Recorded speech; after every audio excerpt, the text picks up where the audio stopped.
agents of the unexplained. Grab your gear and let's journey into the mysterious world of cryptids and the paranormal. Get ready for an adventure into the unknown. Listen carefully as you're guided through the unexplained and cryptid phenomena that challenge our understanding of reality. Here is your host, Bill Rigby. Hey, good evening, everyone. Before I bring my guest in, I'm going to do something little here and do a little talk about 23 years ago. Now, we lost a lot of heroes. And as a retired volunteer firefighter, it really bothers me. With the way our country came together that day, that night, the world came together with us, and the way this country is now, we need to go back to 9/12, the day after. We were still in shock. We couldn't believe it. And, with this overlay I got up, it shows everything. The towers that were up, the planes that are hitting it, the coming down, the people jumping out because the smoke and the heat was too bad, knowing that they're not going to survive anyhow. So always remember the heroes, from the ones that there at the World Trade Center, Somerset, Pennsylvania, the Pentagon, and the guys that went and fought for what happened. We have a lot of heroes there, and God bless them all. But now, let's get serious. Let's get down to some business. Let's bring in the man that I got nothing but love and respect for, Mr. Darrell Denton. Hey, thanks for having me, Bill. Honored to be here. Thank you. It's an honor to have you, Darrell, because you're one of the top guys out there, believe it or not. A lot of people love and respect you, as I do. You're a great researcher. And I'd like to hear what got you started. Well, I appreciate that. Thank you very much. I can only talk about my own experiences and my own encounters and what I've experienced over the years. It all got started for me in November of 1992.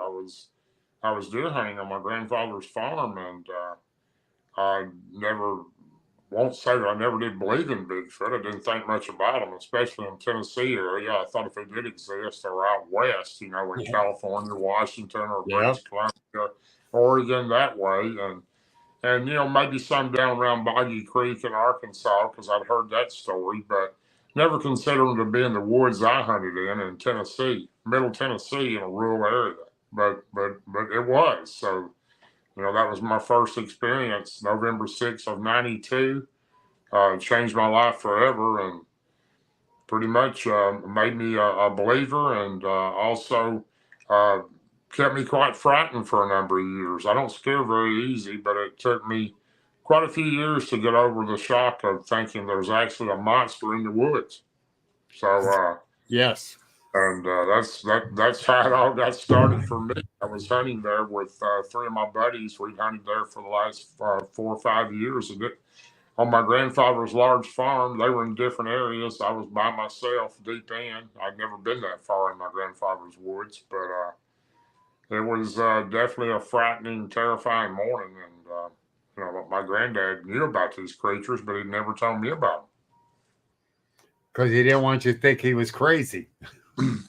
Well, I asked him, I said, when I came in that day after I was in a tree stand about 28 feet up, and this creature walked out, and I seen it, and after it stared at me and pretty much growled at me, showed me its teeth, pulled a tree limb out that had a drag rag on it that I used to lure a deer in, and threw that on the ground, and then let out a yell like I've never heard to this day. And Ron Moorhead and I are very close friends and researched together, and the Sierra sounds, I've never heard a yell or a scream like this thing made. Wow. I thought it was going to kill me. I thought it was going to come Yeah. across the creek and pull me out of this tree. I was about 28 foot up, and I had one shot that morning, and I was a nervous wreck. I was so frozen I could barely breathe. That's how frightened I was of this thing. I'd never seen anything like that, and when it could have easily killed me. It took me a number of years of thinking about that, but after I thought about it, and I had a couple more encounters after that, years later, it really just pretty much wanted to get me out of its area. It didn't like me in its area, and it wouldn't. I probably met that night, and my granddad was a lot more calm about it than I was when I got back to the house and told him what I'd seen. And I didn't go in the woods for 7 years. I didn't hunt. Yeah. I didn't do anything. I haven't hunted since I had seen mine 3 years ago.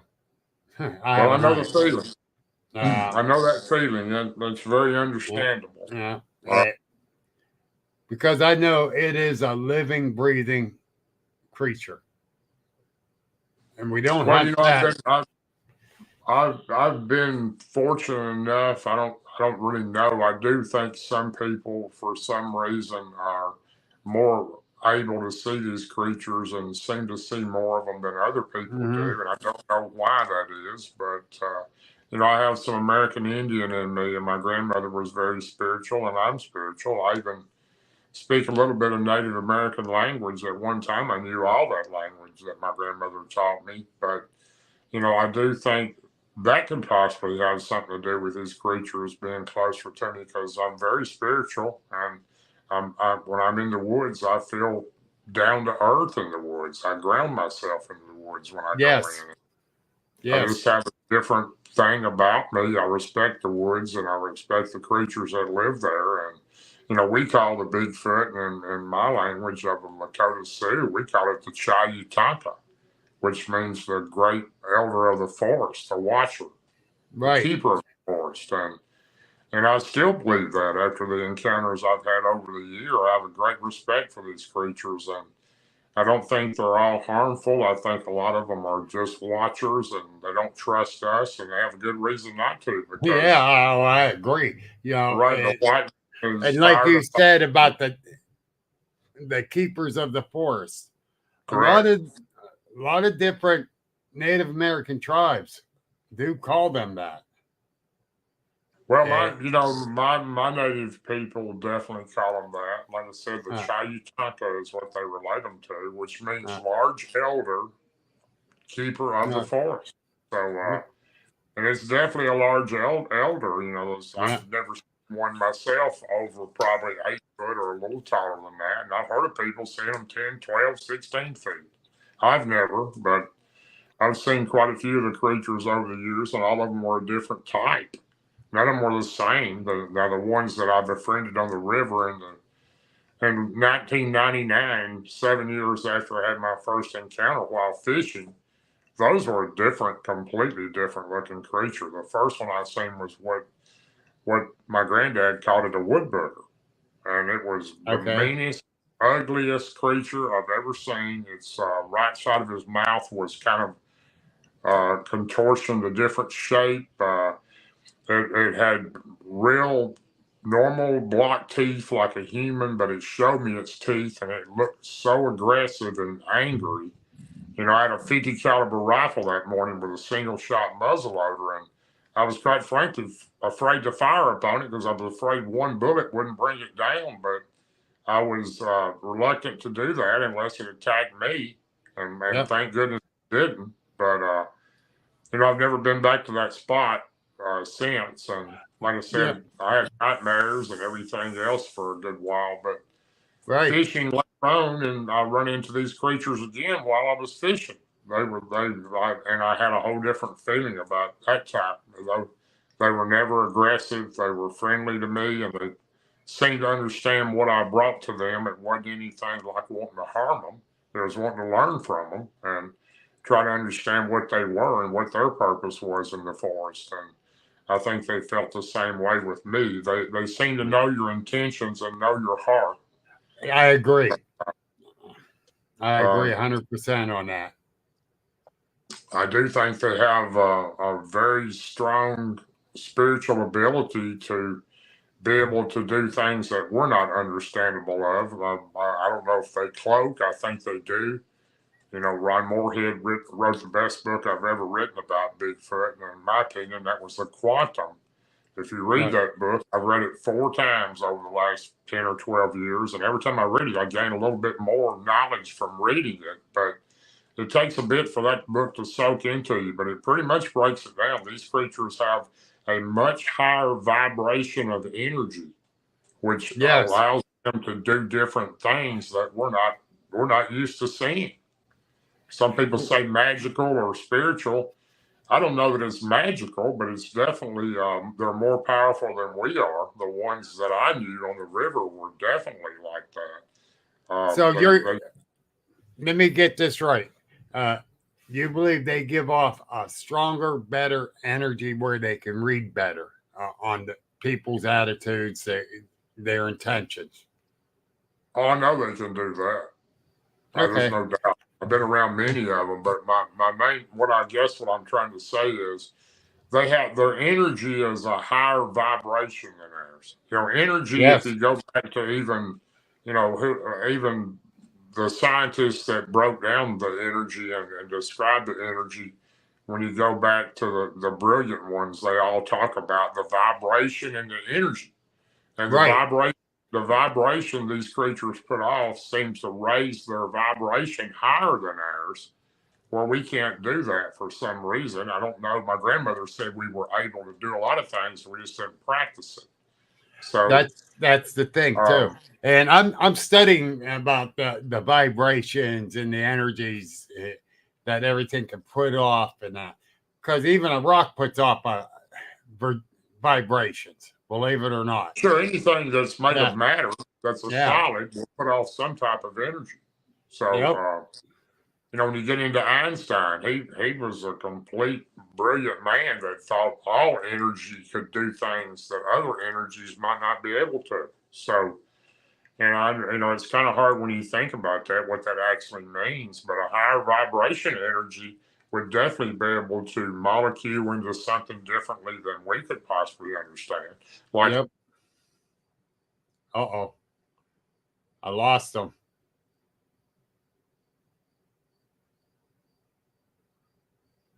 Darrell, where'd you go?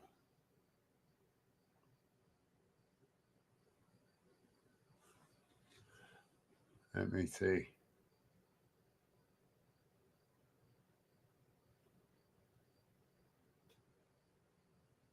I don't know what happened. He disappeared.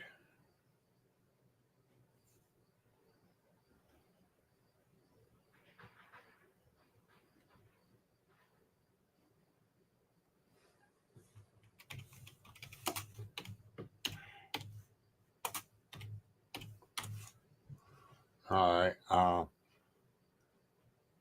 I just messaged him. See where he went. Don't know what happened.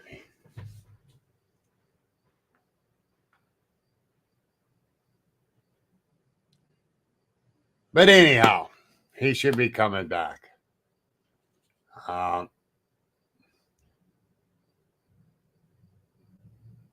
Here he comes. Sorry about that. I'll tell you exactly what happened. My good friend Martin Groves tried to call me and kick me offline. Oh, there he goes again. Oh, no. We got to send Martin a thing to get in. Go figure. Oh, go figure. I'm sorry, folks. Darrell's going to be sorry about this.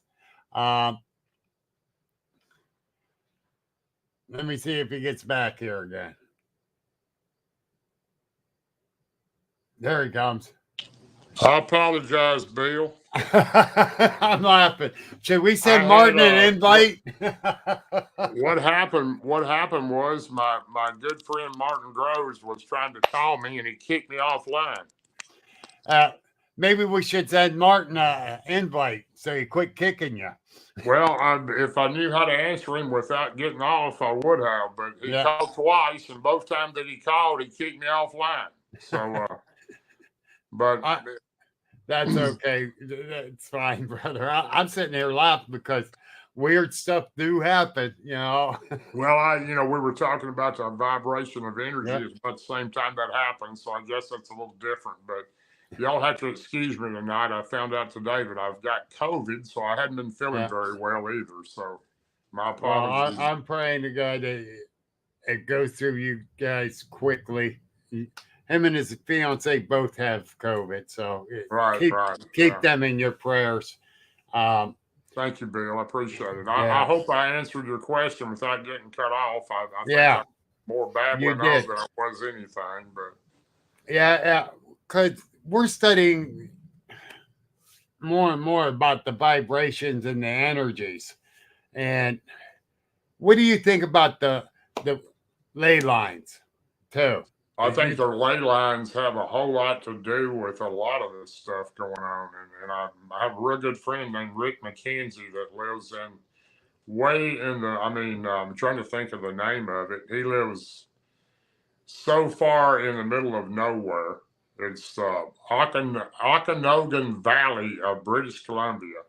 Okay. He and I have actually, for about 2 years, we actually studied the ley lines, Ley, together. Yep.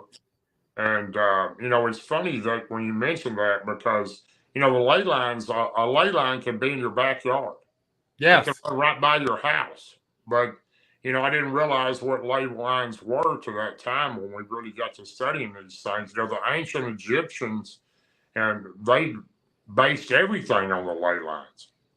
And even the modern Mason type people that are involved in the Mason organization, a lot of their stuff, temples and everything, are built on ley lines areas where there's lots of ley lines. And if you look on the U.S. map, for example, which is very, very interesting, if you lay all the missing people in clusters. There's clusters. I'm referring to Dave Pilatus, missing 411 Can-Am. But if you lay the United States map out and you put all these clusters of people that are missing, somehow there's clusters. There'll be 4 or 5 in one area over the last 30 or 40 years that are missing in that area. When you lay those on the map, they all line up so close to all the underground cave systems in the United States. So I don't know what that has to do with it, but when you lay the ley lines on top of that, they also line up in the same areas as the missing cluster of people and the cave systems. Yep. So I don't think anything is a coincidence. I think it's very unusual when that all lines up so closely and you have clusters of missing people.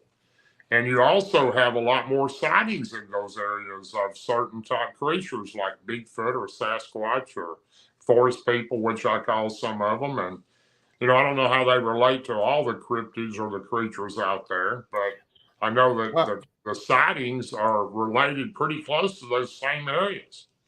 Well, I know ley lines, we have a ley line close to here where I'm at. And we've had quite a few reports and sightings of both Bigfoot and Dogman. Right, I believe that.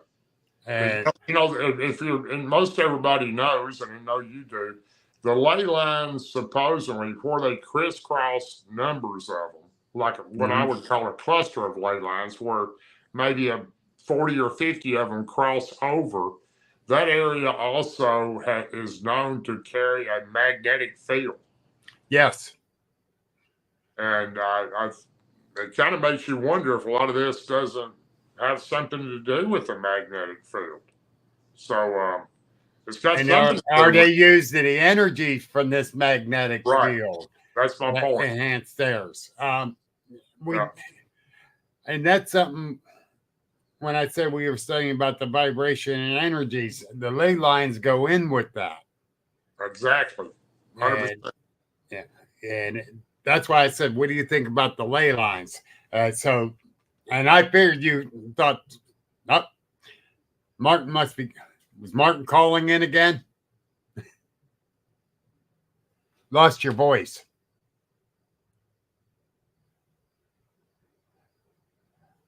We can't hear you.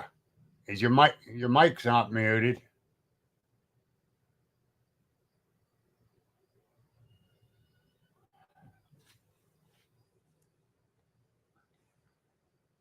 All right, can you hear us? So, can you hear me? All right, he's out.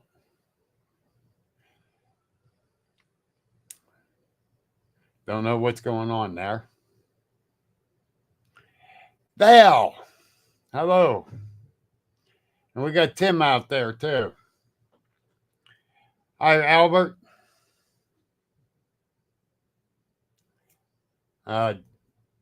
Darrell's having some technical difficulties.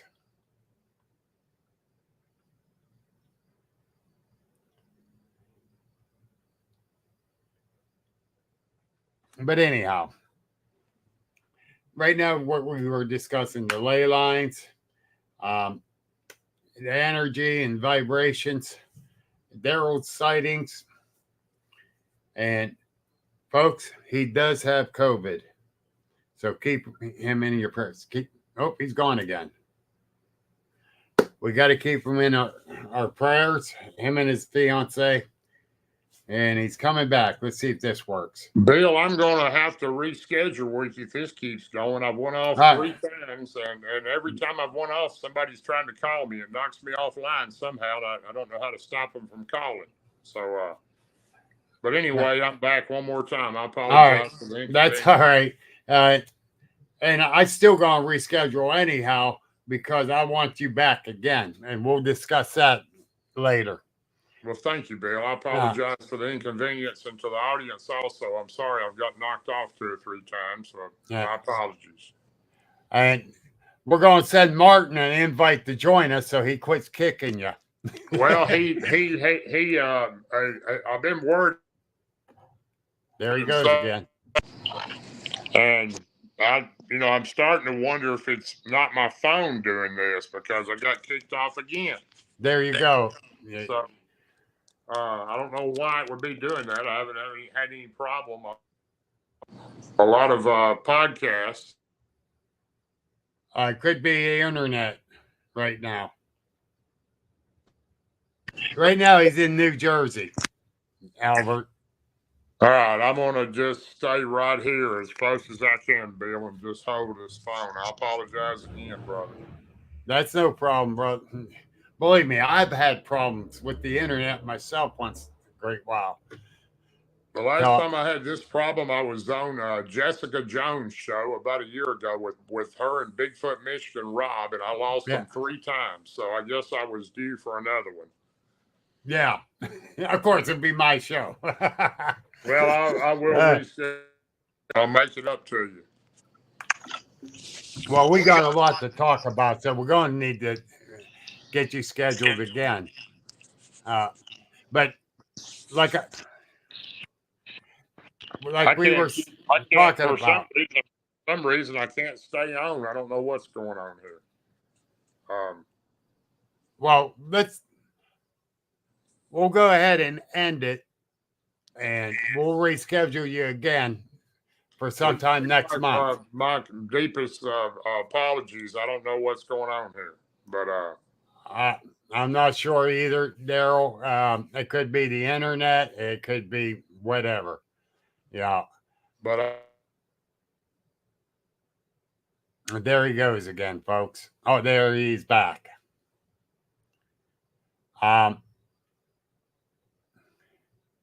I think it's his phone, to tell you the truth. You all right, Darrell? You there? You there? It's not working, Darrell.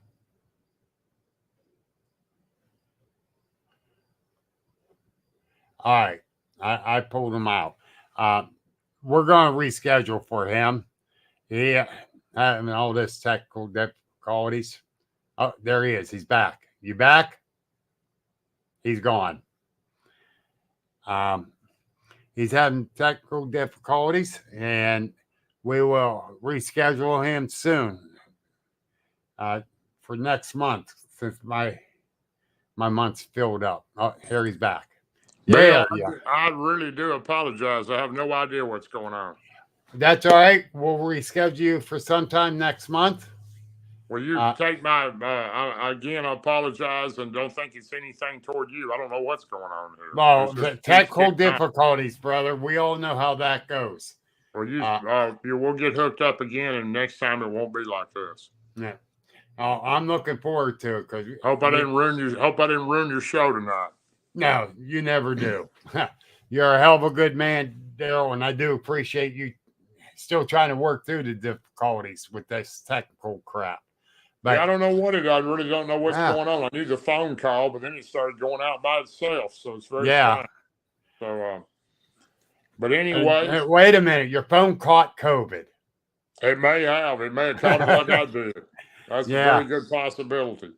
But yeah, I've been even when you was fading out, I was telling the people keep you in your prayers and your fiance, so you guys get better. You know. Well, thank you so much, Bill. I appreciate that, brother, and everybody in your audience. Tell them I appreciate putting up with me going in and out like that. I don't think I've had to cancel before ever, but I guess this may be the first time. Hey, it's all understandable. Believe me, it's not.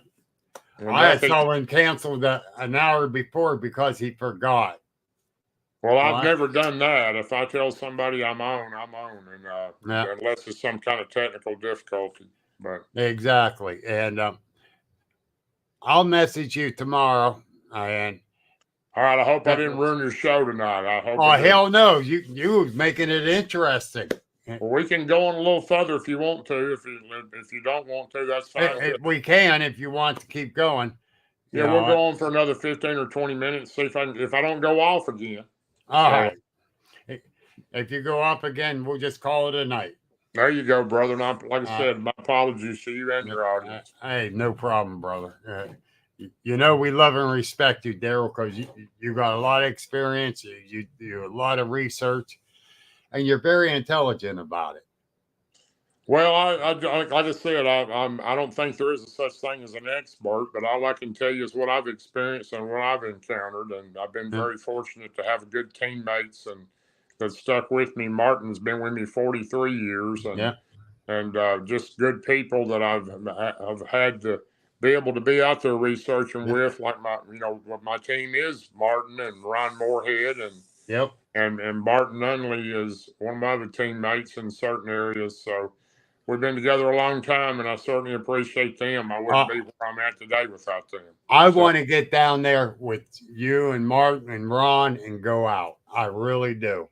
We've had some pretty amazing things happen down at the LBA. Last March, the first time I've ever in my life seen a crawler. If you know what a crawler is. Yes. I've never seen one. I've heard of them. But we actually, me, Martin, and Barton, all three seen a crawler. And it ran up the tree. And we watched it going to the top of this tree. I was right under the tree. This thing was in the top making this clicking sound as it was talking to two other ones that were in the woods. And I've never seen one of those things. A lot of people call them crawlers or rakes. I have different names for them, but that was my first experience of seeing one of those things. And they're a little frightening because I'd never seen one of those. So, but that was in the LBL also last March. I think it was March the 20th of this year that we seen that creature. And I've seen 3 dog men in the LBL. One that was like nothing I've ever seen that Martin and I seen that I'm in his second book. The whole last half chapter is about he and I seeing the one in the LBL that went from a mist into a dog-type creature that was massive and never seen anything like that. And, matter of fact, he and I just done the documentary with Small Town Monsters on that creature, along with Joe and Jesse of Hellbent Holler and Elijah Henderson. That's right. I forgot you were doing that down there. All right. My question is on with the LBL, the Dogman, the Bigfoot. Which one do you think did the massacre? Which one do I think did the 82 massacre? Yeah. Oh, no doubt there was Dogman. Okay. Yeah, there's a lot of people say, well, where's the evidence to that really happened? I don't know that, there's enough evidence for me to believe in it. Martin Groves has spent a ton of time interviewing people with his law enforcement training and interviewing people that were there around that area when that happened. And, even Jan Thompson telling the story that owned the restaurant down the road, a diner, she worked there, and the police officers that came in that were shook up when they were called to that scene. Wow. I 100% believe it happened. I don't have any doubt about that. And supposedly, if you believe what you hear from certain individuals, they did track down one of those creatures and supposedly killed it. So, and I don't know, when I say they, I'm not sure who it was. I don't know if it was secret forces of some type or military or whatever, but there were special people called in to track down those supposedly two creatures. And what I understand, there was at least one of them killed. Um, I don't know. There's lots of things in the LBL, and when people ask you, do you have evidence of it? No, I don't personally have evidence of it, but I don't think these people are making up these stories either, and especially former law enforcement officers or people from, EMT or emergency crews that were called in there and local sheriff deputies. I mean, that's the thing. I comparing the LBL with up around Kinzu area of the Alleghenies, because you got a lot of different things that's happening up there, like down there. Right. So, there's a lot of areas in the United States that have strange areas. I mean, just really strange. I mean, I can personally speak. I had some very strange things happen to me in the Blue Ridge Mountains of Virginia. I mean, there's just thousands and thousands and thousands of nothing but rural, remote areas there. Yes. I was there and had some strange experiences. The Daniel Boone Forest in Kentucky, I had some very strange things happen there. You're not the only one. Yep. The LBL, I would say, is my top list of the strange things that I've experienced there. I would probably be more, but I've also been there more. So, Martin and I've been going there for years, and he and Martin Ermey and I, we had a whole bunch of dogmen surround us there in March of 23.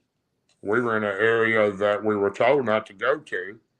The gentleman who took us there said nobody had ever stayed there, and not one night, because these creatures would run them out, either the Bigfoot or the Dogman, and we stayed in that area called Area 23. We stayed the whole night there, and we were pretty frightened. These things were all around us. We could hear them howling and everything else. And I seen Martin do something that was unbelievable. He went into the woods and started chanting.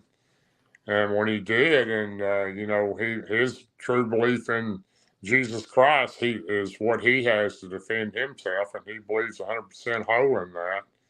Yeah. And I also believe in that too, Scott. The great late Scott Carpenter taught me that rebuking them can.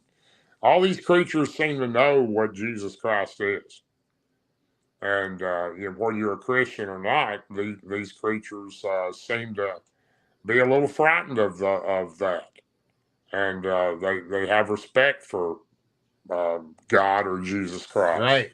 So. That's the thing. They know about the higher power there. They do. But that brings the other thing down. Do you think they could be a Nephilim? If they, like the Bigfoot? There's a lot of people that lean toward that. My late great friend who helped me rebuke the Bigfoot from my farm, the ones that attacked my farm in June and July of 2020, Scott Carpenter, he believed that maybe not all the Bigfoot, but some of the Bigfoot could possibly be Nephilim. Okay. Oh, I think we lost them again. Darn it. Um, I I believe they could be just about anything. you know, myself, because we don't know for sure. Uh, my buddy Tim's out there. Same thing with him. Yeah, we hear you, Darrell. We did hear you. We can see you. We can hear you. Yeah, you can probably hear me now, but you can't see me. Yeah, you're in the dark. Right, right. And he's. Can you hear me now? Yes, sir. Okay, I'm back on one more time. I don't know how long this will last, but we were talking about the Nephilim. I personally, and this is nothing against anybody, everybody has their own belief, and I respect their belief, whether they think they're a Nephilim or not a Nephilim. I don't personally believe the Bigfoot is a Nephilim. I truly believe these creatures from what I experienced in 1999 until almost 2004 with the clan or the family of the forest people that I met on the Cumberland River in Tennessee by fishing. Just absolutely wasn't looking for them, just met them that way. I truly believe that I don't have any reason to believe why they would lie about anything, and I don't think those creatures would do that. I think they're more intelligent than a lot of people, and they understand where we're coming from. And if they trust you, they don't mind sharing a few things with you. It takes a long time to get to that point. I did Yes, find it out does. that. But I can tell you that those creatures, I asked them numerous times where they were from, and the answer I got when I said, "Are you from up above?" And they would look at me and I said, "Are you from another galaxy?" And when I said that, two of them shook their head yes. And I have no reason to believe that they're not from another galaxy. So I can't believe that they would lie to me about it. They could have told me anything else that I answered, and I could have believed that. Right. So Yeah. that's my personal belief. I don't believe they're the Nephilim. I'm sure there's some that do, and I respect the ones who believe they are. So I'm like you with that. I don't believe they are, but I can be 100% wrong. Me too. Me too. And that's the thing. And you're still keeping an open mind, even though you say you don't believe they are.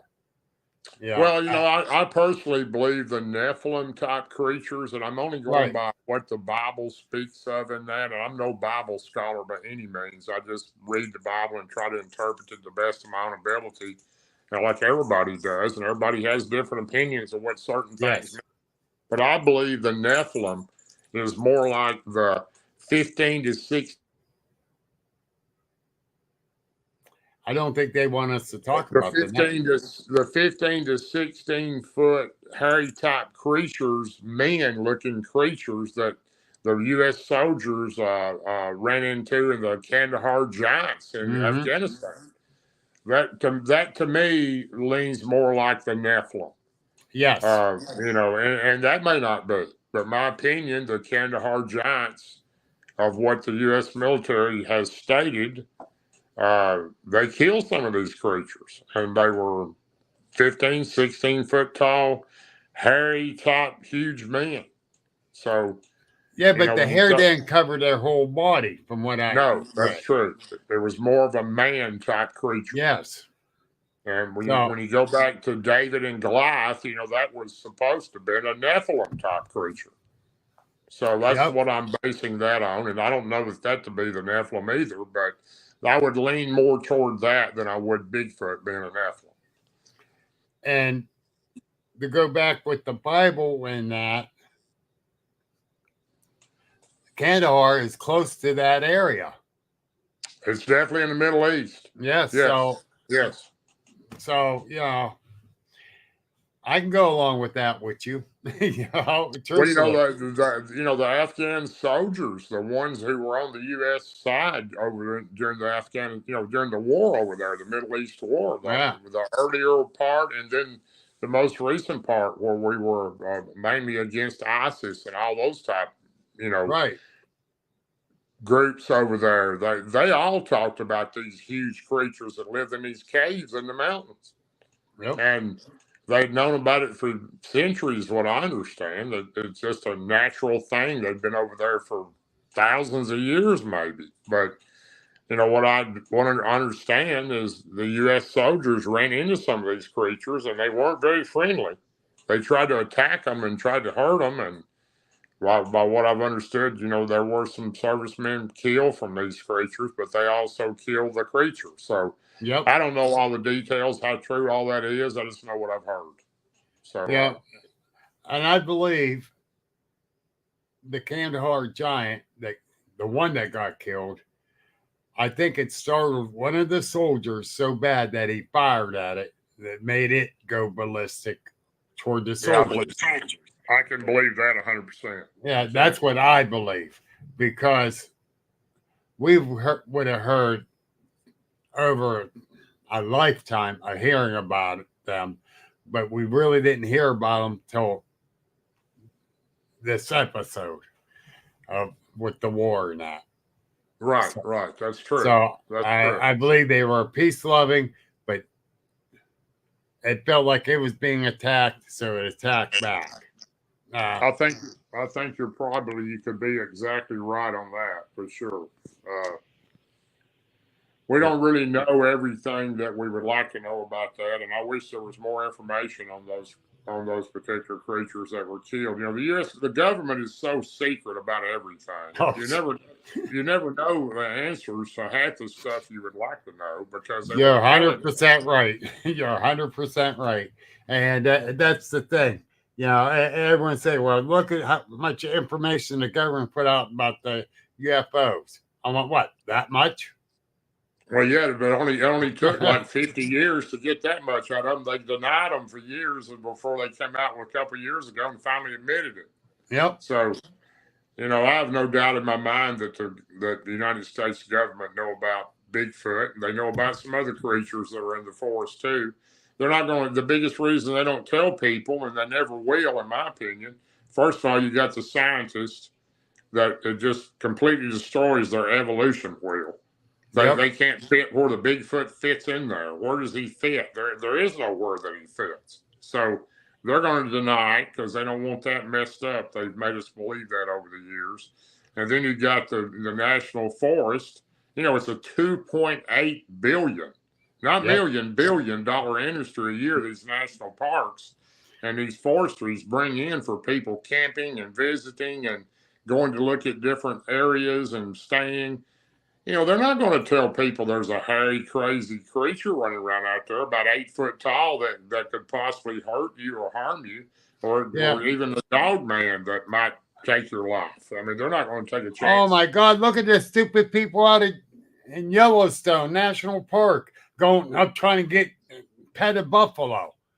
Yeah, we sure hell don't want those people in the woods. Nope. With these big creatures. Exactly. Oh my God. I do think that a lot of these creatures are like people.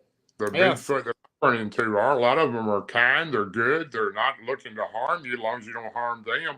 But they're also like some people that would harm you. So I don't think all of them are good. I don't think all of anything is good. But I do think there are some Bigfoot out there that would probably harm you.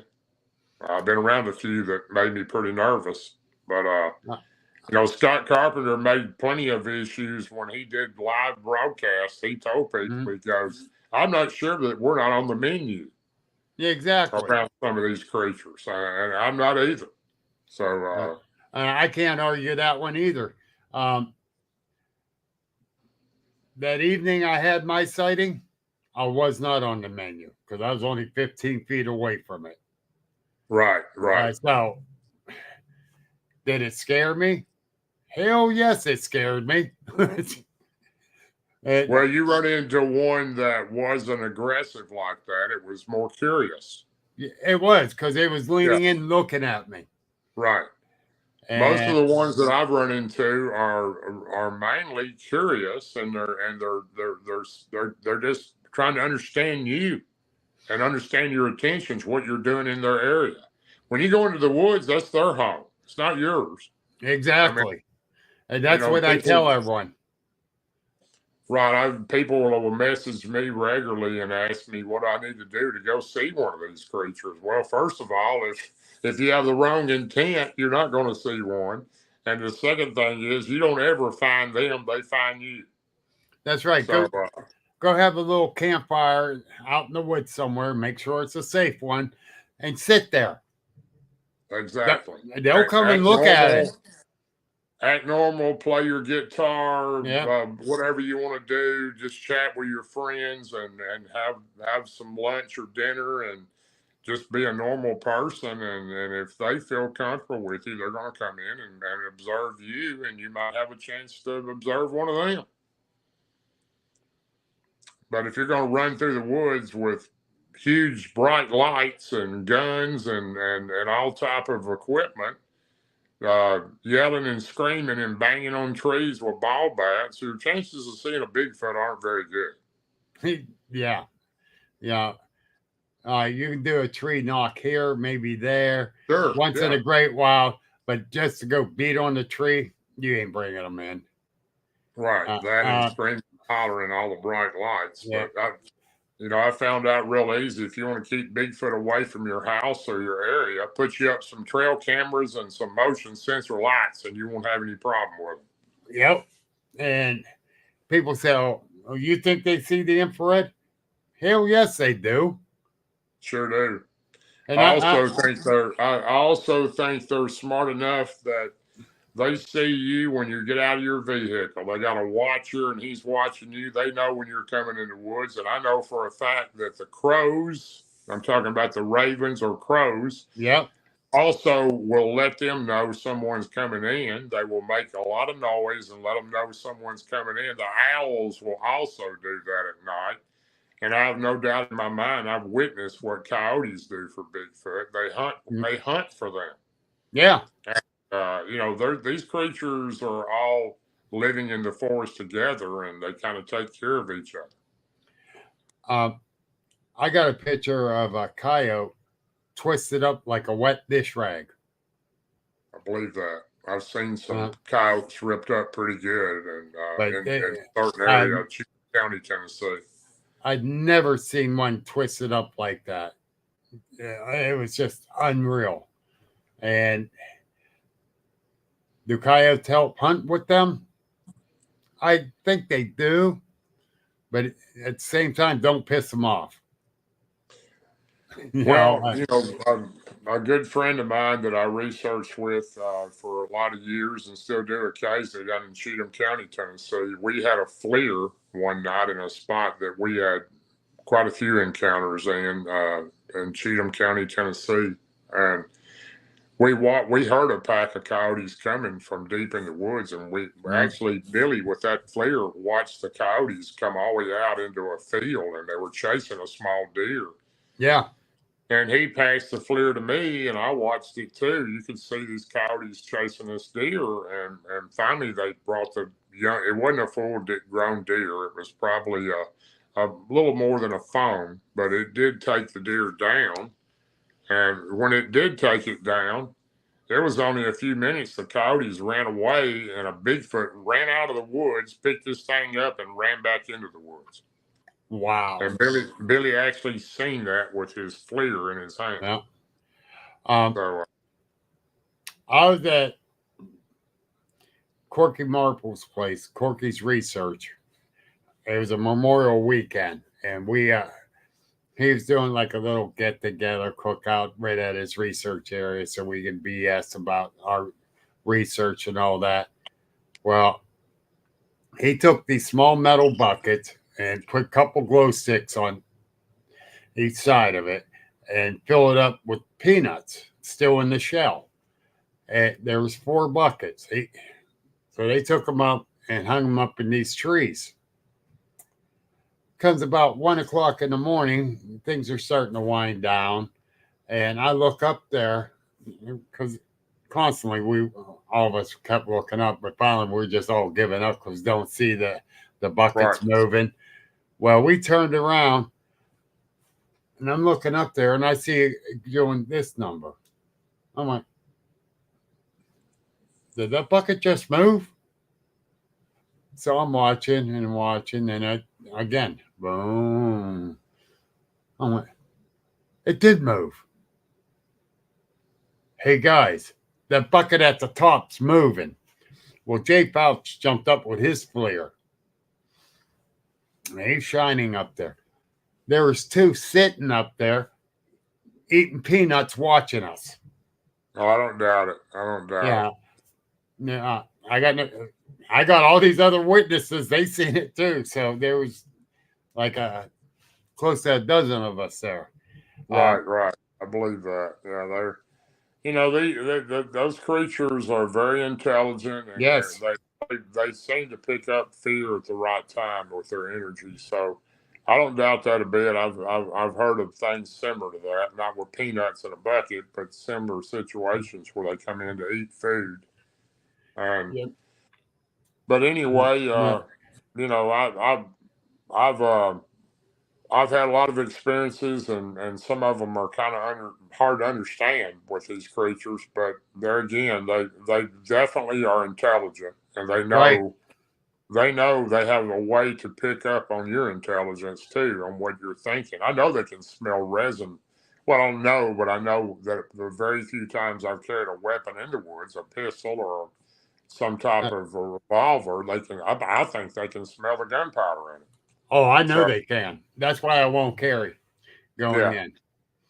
The only time I will normally carry something if I go into an area that's got a lot of dogman sightings, and I'm really not doing Bigfoot research. I'm more dogman research. Yes, I agree. I will carry occasionally in that type situation. If I don't, one of us will have something because you need something around those type creatures. Yes, But I agree. just for safety. Dave Nowakowski, Blue Tracker. He writes, I agree, sitting by the fire and just enjoying your camp, you're being watched. And these creatures know you if you're fear of them or just there enjoying your camp. The watchers like to come in camp after you go into your tent sleeping. I agree with him 100%. Yes, so do I. I agree.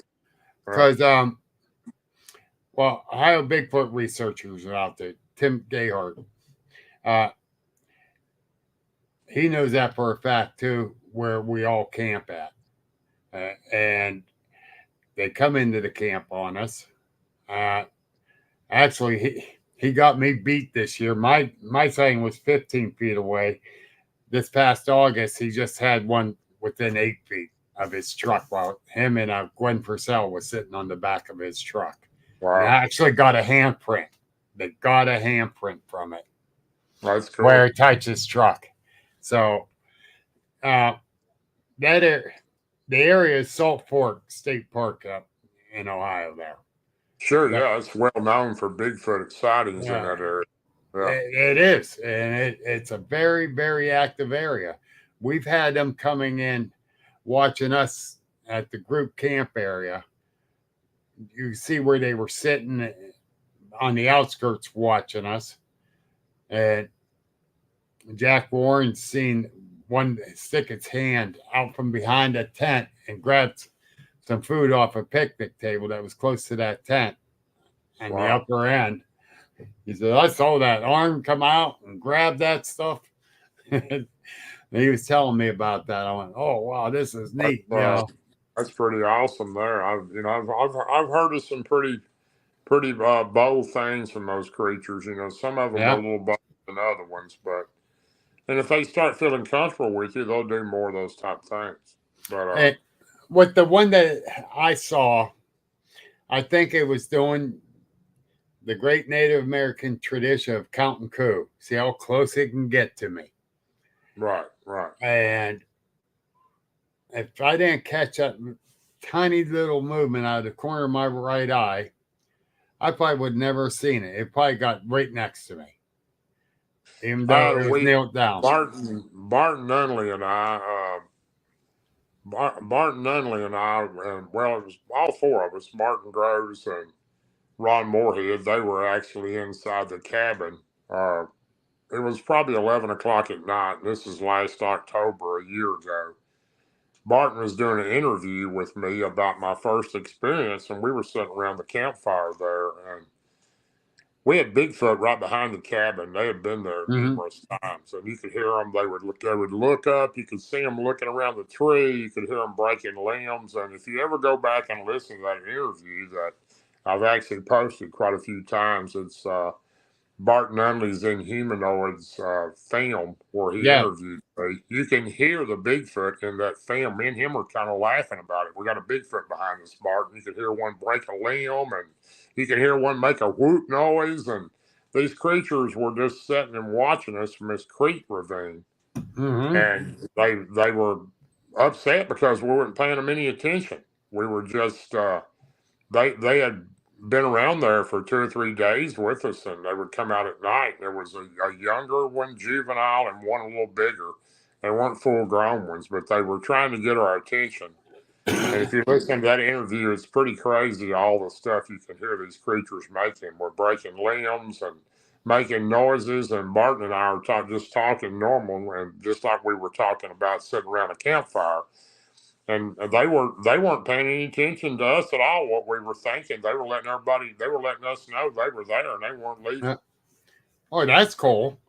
I know. They're at the group camp area at Salt Fork. You know, it's a very active area.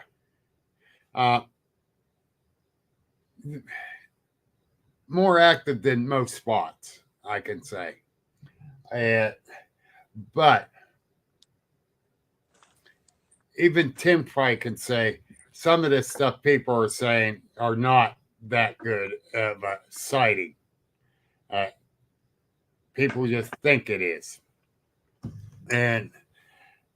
But Tim has 5, 6 sightings there now. Right. Here's a good question from Val. Do you think the Bigfoot population is growing as there seem to be increased sightings, or do you think Bigfoot are getting more comfortable with being seen? Well, I 100% believe the population is growing. I got tickled. I heard somebody about a year ago say there might be, I could be wrong on this, but and maybe it was Dr. Melder, maybe it wasn't, but it was a scientist that made a statement. They thought there might be 4,000 of these creatures in the United States, and I can't help it. I didn't mean to be rude or disrespectful, but there might be 4,000 in Middle Tennessee. But yeah, I think the population has grown, and I do think there's more people in the woods too. Another reason that they're being seen. Plus, we're encroaching on their area, building homes and different things, and running them out of the areas they've lived in. So, I definitely think there's more of them now than when I first got into it.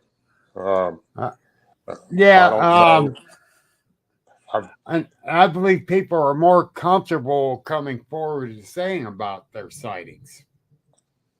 Yeah. Because now Bigfoot's mainstream. Yeah. I've got to take a time out here and go, buddy. But I want to get back with you. Can you reschedule me? And thank you so much for having me on. Yes. Like I said, I'll get a hold of you tomorrow sometime and send you a message, and we can reschedule, get you back on soon.